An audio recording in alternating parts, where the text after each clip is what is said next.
രാവിലെ തന്നെ കറണ്ട് പണി തന്നിട്ടുണ്ട് കേട്ടോ. രാവിലേ കറണ്ട് പോയി. ഇപ്പോൾ ഇവിടെ ലൈനിൻ്റെ വർക്ക് നടക്കണ കാരണം കൊണ്ട് രാവിലെ ഒരു 9:30 ടൈമിലൊക്കെ കറണ്ട് പോയി പറഞ്ഞാൽ വൈകിട്ടേ വരുള്ളൂ കേട്ടോ കറണ്ട്.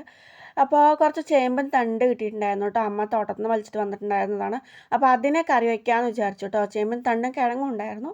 അപ്പോൾ അതിനെ നല്ല ഗ്രേവി ആയിട്ട് നല്ല നാടൻ രീതിയിൽ കറി വയ്ക്കാമെന്ന് വിചാരിച്ചിട്ടുണ്ടായിരുന്നു കേട്ടോ. അപ്പോൾ അതിനെയൊക്കെ ചെറിയ ചെറിയ പീസാക്കിയിട്ട് ആദ്യം അതിൻ്റെ തൊലിയൊക്കെ കളഞ്ഞ് വൃത്തിയാക്കി എടുക്കണമല്ലോ. അപ്പോൾ അത് ചെയ്യാമെന്ന് വിചാരിച്ചിട്ടുണ്ടായിരുന്നു കേട്ടോ. വെള്ളത്തിലായിരുന്നു അരിഞ്ഞിടേണ്ടിയിരുന്നത്. അപ്പോൾ ആദ്യം അതിൻ്റെ തൊലിയായിരുന്നു കേട്ടോ കളഞ്ഞിട്ടുണ്ടായിരുന്നത് ചെറിയ പീസാക്കിയിട്ട്. അപ്പോൾ തൊലിയൊക്കെ കളഞ്ഞു ഇതുപോലെ നീളനാക്കിയിട്ട് പിന്നെയാണ് ഞാൻ അരിഞ്ഞിട്ടിട്ടുണ്ടായിരുന്നത് കേട്ടോ. തൊലിയൊക്കെ നല്ല ക്ലീൻ ചെയ്തിട്ട്.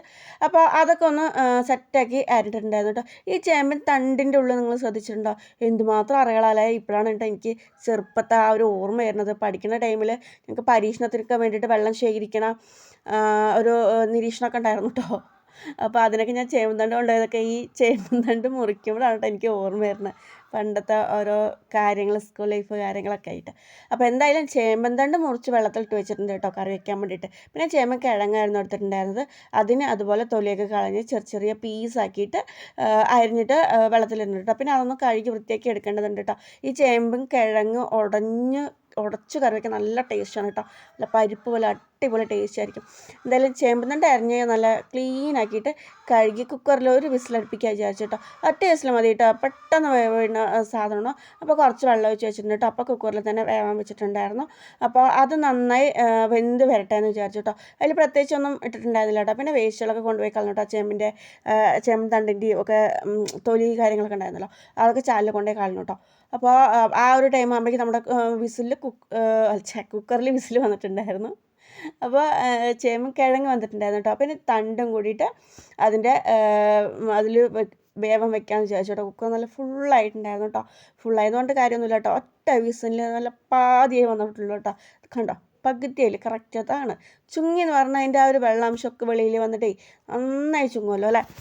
അപ്പോൾ അതിലേക്ക് കുറച്ച് ഉപ്പും കുറച്ച് മഞ്ഞൾപ്പൊടിയും കുറച്ച് മുളകുപൊടി ഇട്ട് കൊടുത്തിട്ടുണ്ട് കേട്ടോ. നന്നായി ഒന്ന് മിക്സ് ചെയ്ത് വന്നിട്ടുണ്ട് കേട്ടോ. അപ്പോൾ ജസ്റ്റ് ഒന്ന് തിളപ്പിച്ചിട്ടുണ്ട്. അങ്ങനെ നമ്മുടെ കറി ഏകദേശം ഒന്ന് സെറ്റായിട്ടുണ്ട് കേട്ടോ. ഒരു തട്ടിക്കൂട്ട് നാടൻ രീതിയിലുള്ള താളുകറി എന്ന് വേണമെങ്കിൽ പറയാം കേട്ടോ. ചില ഭാഗത്ത് ഇതിനെ താളെന്നല്ലേ പറയുക. ഞാൻ ഇപ്പോഴാട്ടോ ഓർത്ത്. പിന്നെ കറണ്ടില്ലാത്തതുകൊണ്ട് തന്നെ ഇടിക്കുകയാണ് കേട്ടോ ചെയ്തിട്ടുണ്ടായിരുന്നത് കല്ലിൽ. അപ്പോൾ കുറച്ച് ജീരകം ക്ലീനാക്കി വെച്ച് വെളുത്തുള്ളി ഇട്ടിട്ട് നന്നായി ഒന്ന് ചതച്ചെടുത്തിട്ടുണ്ട് കേട്ടോ. അത് മാറ്റി വെച്ചിട്ടുണ്ട്. അപ്പോൾ ഈ ഒരു രീതിയിൽ തേങ്ങേൻ്റെ കൂടെ ഈ ഒരു വെളുത്തുള്ളിയും ജീരകമൊക്കെ ഇട്ട് അരച്ചെന്ന് പറഞ്ഞാൽ ജസ്റ്റ് ചതച്ചെടുത്ത ഒരു പ്രത്യേക ടേസ്റ്റ് ആയിരിക്കും കേട്ടോ. പിന്നെ വെറുതെ അമ്മക്കല്ലിൽ ബുദ്ധിമുട്ടിപ്പിക്കണ്ടല്ലോ വിചാരിച്ചിട്ട് ഞാൻ ഈ ഇടിയങ്കല്ലിൽ ഇടിച്ചെടുത്തതാണ് കേട്ടോ. അപ്പോൾ നമ്മുടെ വറക്കാനുള്ളതൊക്കെ റെഡി ആക്കിയിട്ടുണ്ട്. പിന്നെ ചൂട് ചീനച്ചട്ടിയിൽ കുറച്ച് എണ്ണ ഒഴിച്ച് കൊടുത്തിട്ടുണ്ട് കേട്ടോ. വെളിച്ചെണ്ണ ഒഴിച്ച് കൊടുത്തിട്ടുണ്ടായിരുന്നത്. കുറച്ച് കടുക് ഇട്ട് കൊടുത്തിട്ടുണ്ടായിരുന്നു. അത് നന്നായി പൊട്ടി വരട്ടെ വിചാരിച്ചു. അതിനുശേഷം വറ്റമുളക് ഇട്ട് കൊടുത്തു. അത് നന്നായിട്ട് കളർ ഡിഫറൻറ്റ് വരട്ടെ വിചാരിച്ചു. പിന്നെ കറിവേപ്പില ഇട്ട് കൊടുത്തു. അത് നന്നായിട്ട് പൊട്ടി വരട്ടെ വിചാരിച്ചു. അതിന് ശേഷം വെളുത്തുള്ളി ഇട്ട് കൊടുത്തു. അത് നന്നായി കളർ ചേഞ്ച് വരട്ടെ എന്ന് വിചാരിച്ചിട്ടുണ്ടായിരുന്നു കേട്ടോ. വെളുത്തുള്ളിയും ജീരകം കൂടെയുള്ള മിക്സാണ് കേട്ടോ അത്. അതിട്ട് കൊടുത്തു. നന്നായി ഒന്ന് ഇളക്കി വന്നു കേട്ടോ. ഈ കറിയിൽ കുറച്ച് എരിവ് കുറവാണെങ്കിൽ ഈ ഒരു എണ്ണയിൽ കുറച്ച് മുളക് ഇട്ട് കൊടുത്താൽ പറ്റും. നല്ല കളർഫുള്ളായിരിക്കും ചെയ്യും. കറിക്ക് കുറച്ച് എരിവ് വരും ചെയ്യും കേട്ടോ. പിന്നെ ഞങ്ങൾക്ക് അധികം എരിവ് വേണ്ടാത്തത് കൊണ്ട് അതിൽ കറി ഒഴിച്ചു കൊടുത്തു. അങ്ങനെ നമ്മുടെ നാടൻ രീതിയിലുള്ള ചേമ്പൻ കറി ആയിട്ടുണ്ട് കേട്ടോ. പിന്നെ കുറച്ച് ചോറെടുത്ത് അതിലിട്ട് നാടൻ രീതിയിൽ അരിമുളക് അരിഞ്ഞിട്ട ഉപ്പിലിട്ട് വെച്ച മാങ്ങയായിരുന്നു കേട്ടോ അത് വെച്ച് കൊടുത്തിട്ടുണ്ടായിരുന്നു കേട്ടോ ചോറിൻ്റെ കൂടെ. പിന്നെ അച്ചാറായിരുന്നു. ഇത് കടയിൽ നിന്ന് വാങ്ങിച്ചാൽ കേട്ടോ, വീട്ടിലുണ്ടാക്കിയൊന്നുമല്ല. അപ്പോൾ അതിട്ട് കൊടുത്തു കേട്ടോ. ഇന്നത്തെ ഉച്ചയൂണ് ഇതാണ് കേട്ടോ. സിമ്പിളായിട്ടുള്ള നാടൻ രീതിയിൽ തന്നെ ഉച്ചയൂണാവാമെന്ന് വിചാരിച്ചു കേട്ടോ. അല്ലാതെ കറണ്ട് പോയിട്ട് മടിയായിട്ടൊന്നും അല്ല കേട്ടോ ഈ ഒരു രീതിക്കാക്കിയത് കറി. അപ്പോൾ അങ്ങനെ ഉച്ചയൂണ് റെഡി ആയിട്ടുണ്ട് കേട്ടോ.